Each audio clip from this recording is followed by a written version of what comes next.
Me llamo Leonor Sánchez. Tengo 71 años. Guadalajara amaneció cargada de verano. El aire denso por el calor y el murmullo lento de las chicharras. Conduje por el centro bajo los fresnos que sombreaban la avenida Chapultepec, sus ramas entrelazadas como las bóvedas de una catedral antigua. Había pasado una semana desde el funeral de Gabriel, pero el vestido negro aún se pegaba a mi piel como un duelo que no soltaba. La oficina del abogado estaba en un edificio estrecho de ladrillo en la colonia americana. De esos que han resistido huracanes y siglos, adentro, todo olía a papel y a brillantador de limón. Isabel ya estaba ahí, con su postura impecable, traje claro, sin rastro de luto. Me sonrió al verme, como quien recibe a un invitado inesperado en una fiesta. El señor Morales, nuestro abogado, carraspeó y comenzó a leer. Su voz era clara, profesional.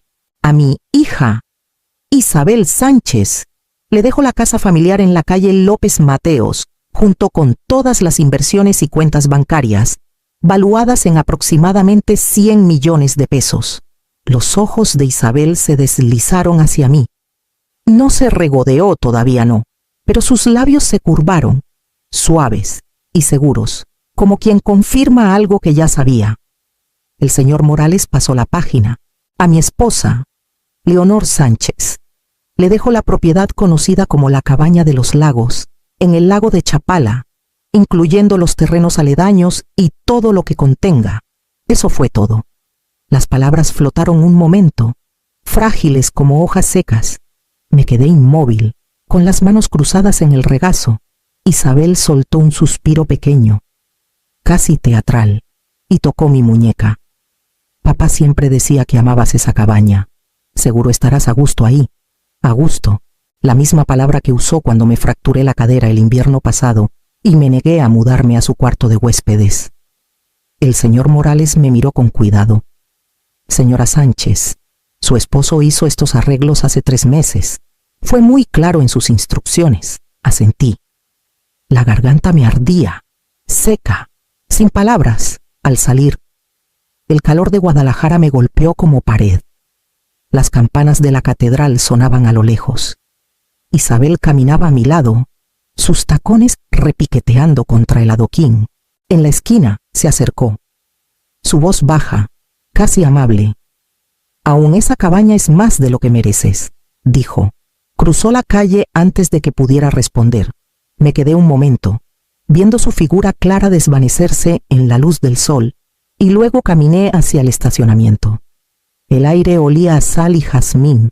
El mundo, de alguna manera, seguía andando. Encendí el coche y manejé a casa para empacar. Para cuando llegué a la entrada, el coche de Isabel ya estaba ahí, estacionado de traversa como si fuera dueña del suelo mismo. 2 camiones de mudanza aguardaban junto a los rosales, con los motores en un murmullo impaciente. La casa parecía más pequeña de lo que recordaba, o quizás solo menos amable. Adentro, el aire olía a pintura fresca. Isabel estaba en el vestíbulo, señalando muestras de papel tapiz pegadas a la pared. «Empezaremos por la sala», le dijo a uno de los mudadores, y luego se giró hacia mí con una sonrisa frágil y brillante. «Qué bueno que llegaste. Ya despejé el cuarto de huéspedes para que termines de empacar». Subí las escaleras despacio. Las fotos habían desaparecido del pasillo nuestros viajes familiares. Gabriel con su sombrero de pescador, Isabel en su graduación. Clavos desnudos salpicaban las paredes como cicatrices. Encontré mis maletas en una esquina del dormitorio, abiertas y esperándome. Mientras doblaba mi ropa, los recuerdos vinieron en fragmentos. Isabel de niña, tambaleándose por este mismo pasillo, sus manitas aferradas a mis dedos, su vestido de fiesta colgado en esa puerta, el día que se fue a la universidad, prometiendo llamar cada domingo. Creí en esas promesas como toda madre lo hace, sin pruebas, sin razones. Abajo, los mudadores hacían ruido y gritaban. Las cajas desaparecían por la puerta principal. Escuché la risa de Isabel, aguda, sin esfuerzo. «Cuidado con ese jarrón», dijo. «Es caro». Cuando bajé con mis 2 maletas, la nueva decoradora medía las ventanas. Ni siquiera me miró. Me detuve en el umbral de la sala, donde la luz del sol caía sobre el piso pulido. Por un segundo casi pude ver a Gabriel ahí, sonriendo como cuando nos mudamos, antes de que el tiempo suavizara y quebrara todo. Isabel se acercó, cruzando los brazos. «No rayes el piso al salir», dijo con ligereza. Asentí una vez, demasiado cansada para hablar. Luego salí, con las maletas pesadas en las manos, el aire cálido y denso contra mi rostro. La puerta de malla chirrió al cerrarse detrás de mí. No miré atrás. La lluvia comenzó a mitad de la carretera a Chapala, primero fina, luego constante, lavando el polvo del parabrisas en trazos grises. Los humedales se extendían interminables a ambos lados, planos y plateados, rotos solo por alguna garza que alzaba el vuelo.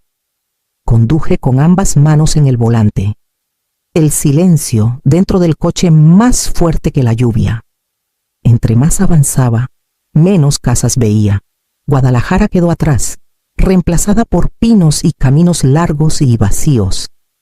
La cabaña esperaba en algún lugar cerca del lago de Chapala, un lugar que Gabriel amaba, aunque no había ido en años. Solía decir que le calmaba la mente, la forma en que el agua se veía al atardecer, tan quieta que reflejaba el cielo.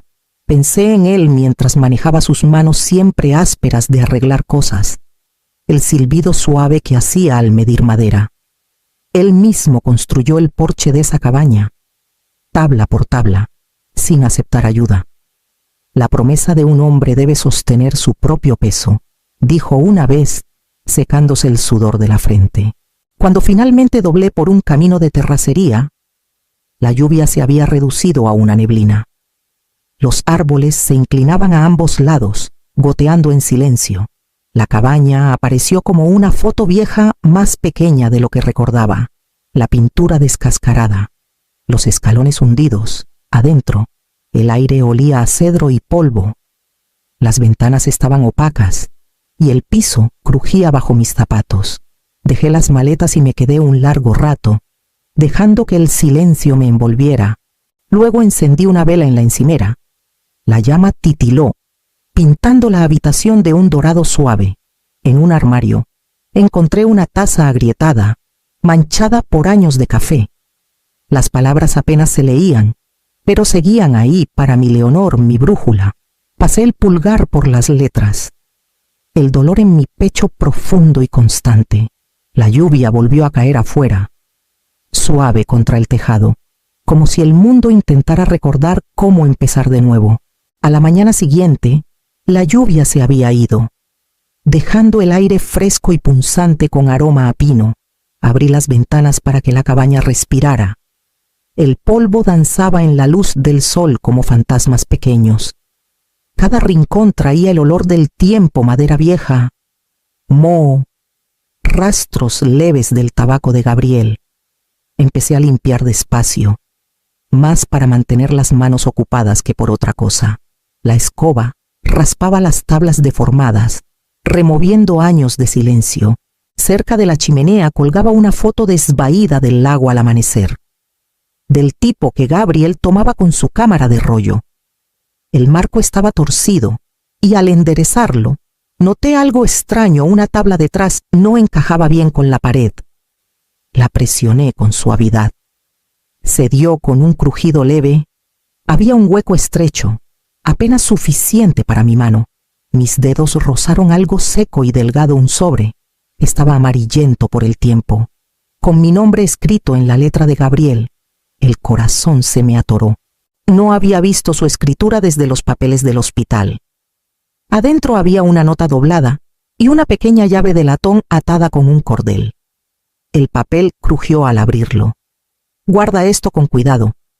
Dejé algo para ti donde no lo pierdan, abogados ni papeles. Debajo, otra línea en su tono familiar. El amor no es ruidoso.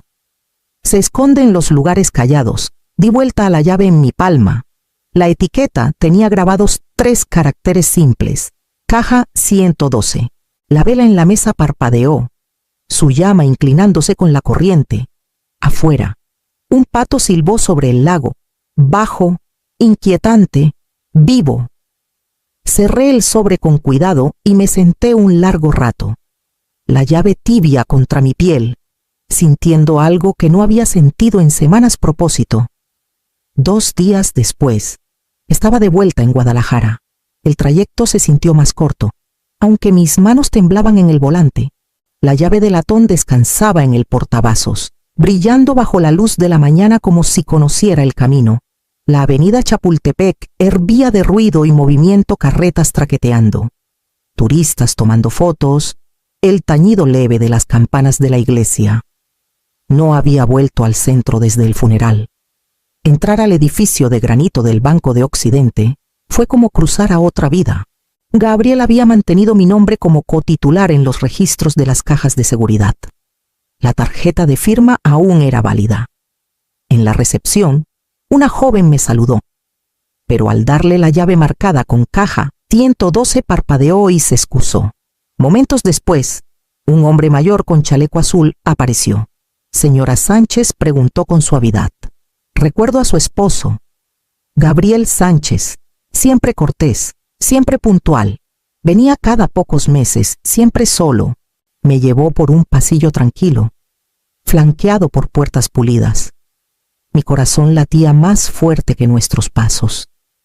Cuando abrió la caja 112, la puerta pesada se deslizó con un suspiro. El aire adentro olía leve a metal y cedro. Una caja pequeña de madera estaba en el estante central, cerrada con un listón. Mi nombre estaba escrito en ella. El banquero sonrió suavemente y me dejó en privado. Mis manos temblaron al desatar el listón. Adentro había varios sobres, documentos doblados con cuidado, escrituras notariadas, unas monedas de oro envueltas en tela, encima una sola carta, dirigida a para Leonor. La desdoblé con cuidado. La letra era inconfundiblemente suya, firme, paciente, un poco torcida en los bordes. Diste tu vida por otros, por mí, por Isabel, por extraños necesitados. Esta tierra es tuya, la parte que nadie puede comprar ni quitar. Cuídala, no por riqueza, sino por paz, con amor siempre. G. Las palabras se nublaron mientras las lágrimas subían a mis ojos. Presioné la carta contra mi pecho, respirando el leve aroma a papel viejo y aceite de cedro. Fuera de la bóveda, la luz del sol cruzaba el salón de mármol, cálida y dorada. Salí despacio, abrazando la caja, sintiendo como si Gabriel acabara de tomar mi mano otra vez firme, seguro, guiándome hacia adelante.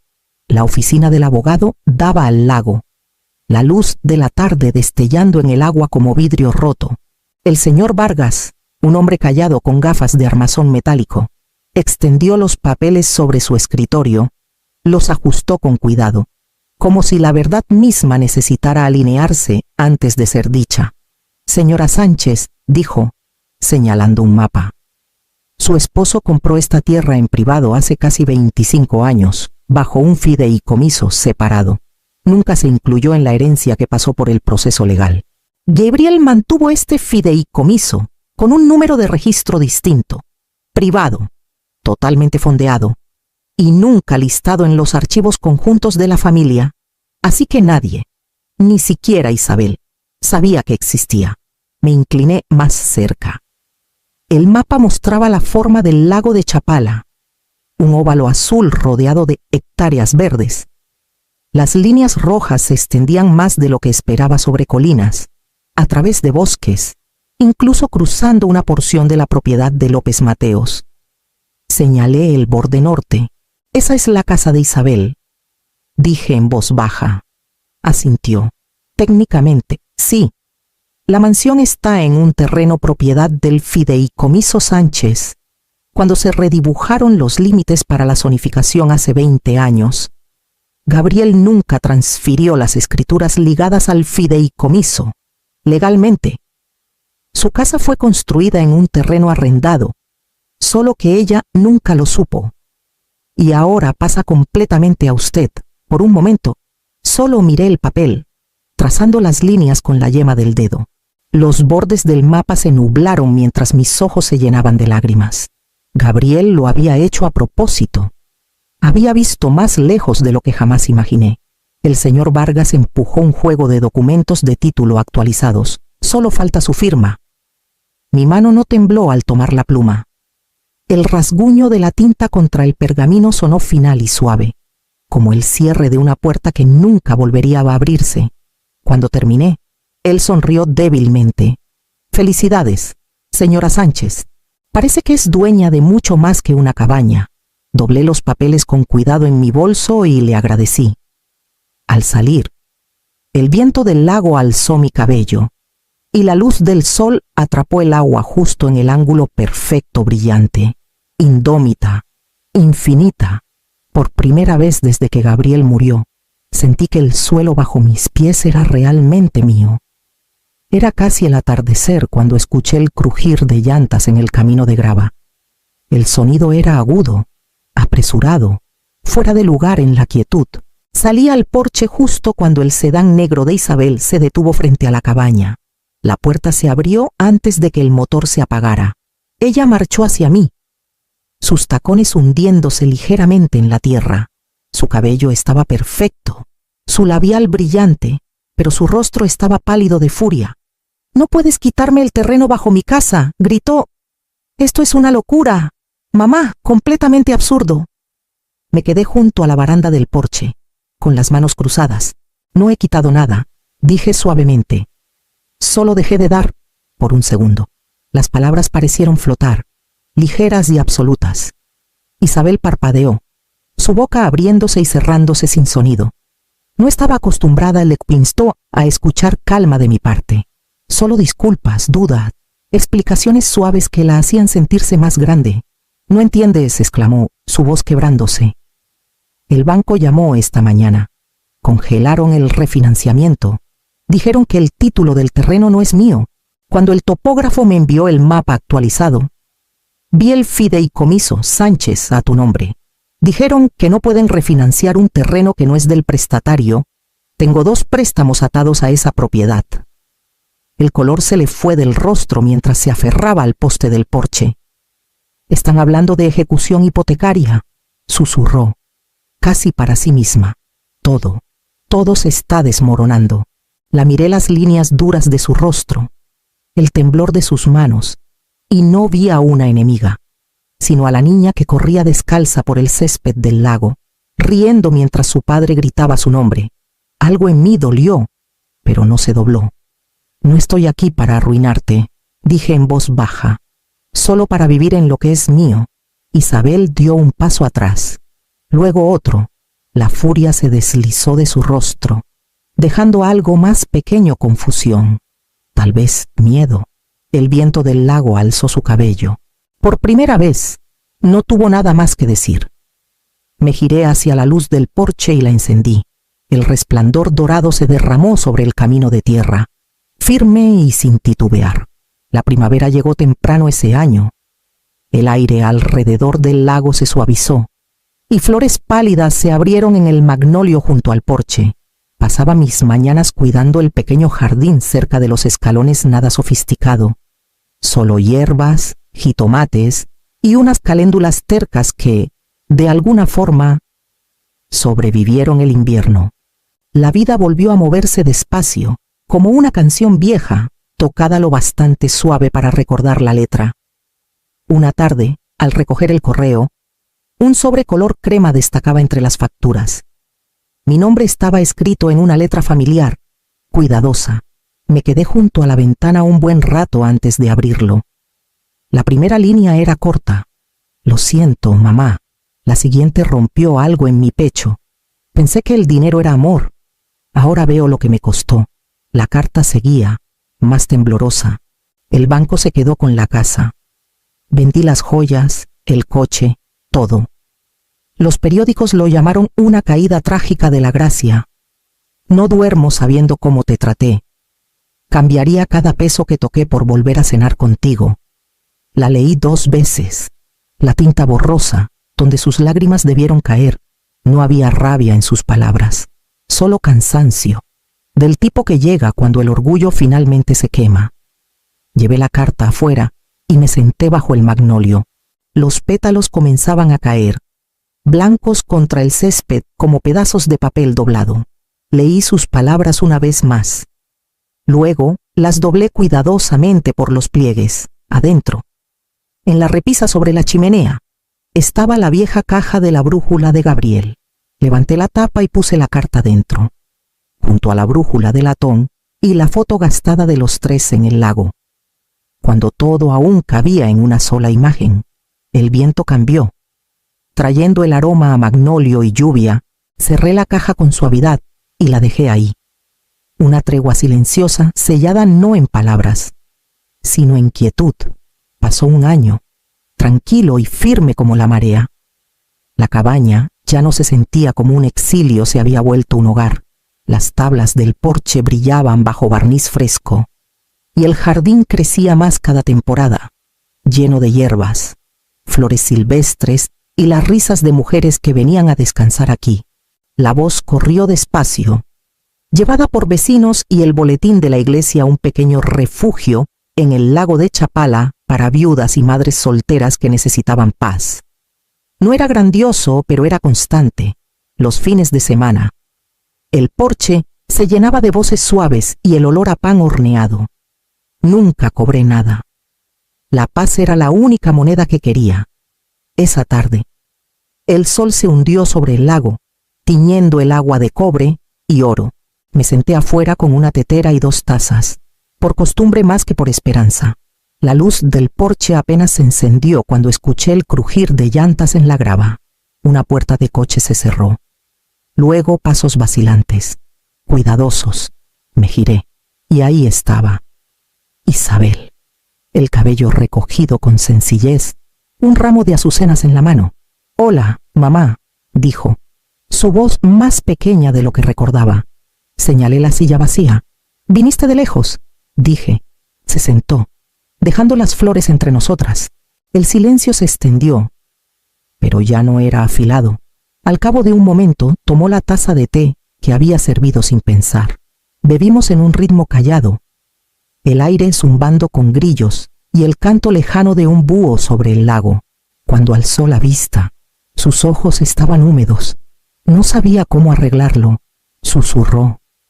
Puse mi mano sobre la suya, no para perdonar, no para olvidar, solo para encontrarla donde estaba. La luz del porche brillaba sobre nosotras, suave y dorada. Pensé en Gabriel, en los años perdidos y los que quedaban. Algunos heredan casas, otros heredan paz. Yo sabía cuál duraba más.